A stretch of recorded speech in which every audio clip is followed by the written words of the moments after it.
زمونږ یو میل نرس دی اسد نوم دی په ټي ایچ کیو تنګي هاسپټل کې ډیوټي باندې دی جی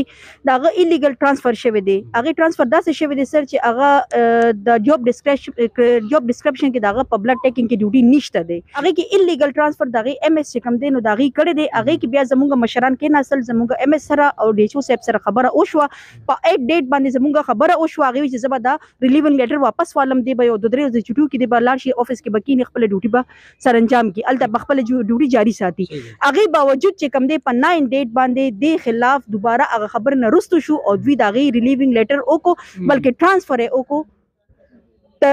جمال آباد ته او جی دا یو لیګل خبره دا پدې کې دا دی چې سر زمونږ چې کوم دی نو زمونږ د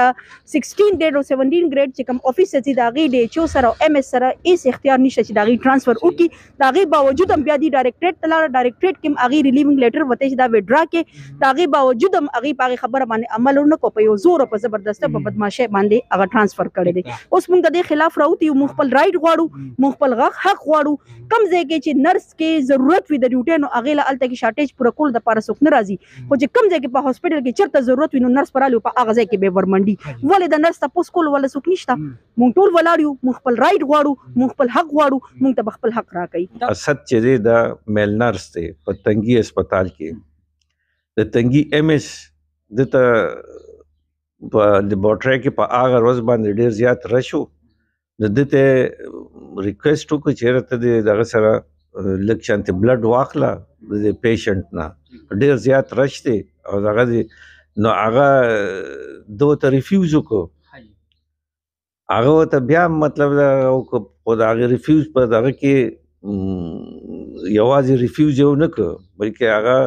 ایم ایس سره مس بیهیویر وکړ هغه ته په رضا وی چې دا خو ډاکټران مطلب دا چې دا بلډ خو اخلي ډاکټران په دې ټول هسپتالونو کې تاسو ګورئ او دا حقیقت دی مطلب موږ په دې هسپتال غټ هسپتالونو کې پاتې شو ډاکټران بلډ اخلي د نرسانو نه علاوه مطلب دا چې هغه د سار انویسټیګیشن چې کیږي ټول بلډ ډاکټران په خپل اخلي ناغه ته چې دا دومره دغه خبره نه د خیر دی ویخله نو دوه ته چې بلډ هم ناخله متما ایس نشي کولی نو هغه دلته سرندر کوم ته نو مونږ بیا ډي جي ته دغه خو دلته د دې دغه چې کله راغلل دا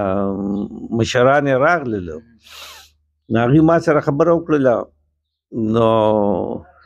ما خو بیا د هغه ځای نه مې دغه کړ وډرا مې کړ خو ام ایس سره ما په خپله خبره دوباره وکړله چېرې دا زه درلېږم او ته خیر دې مطلب دا چې بیا به نه کوي خو ام ایس وی چې زما ډېر زیاته بېعزتي د خلکو په مخ کې کړې ده او مطلب چې زه دلته نه واپس په ډیوټي نه اخلم نو ما جمال آباد ته دې دغه ټرانسفر کړ مطلب په فلحال ټمپرري ما ورته وویل مې ته لاړ شه هلته څه ورځې ډیوټي وکړه مې دې به بیا دغه شي حالات به ټیک شي بیا به دې واپس دغه کړو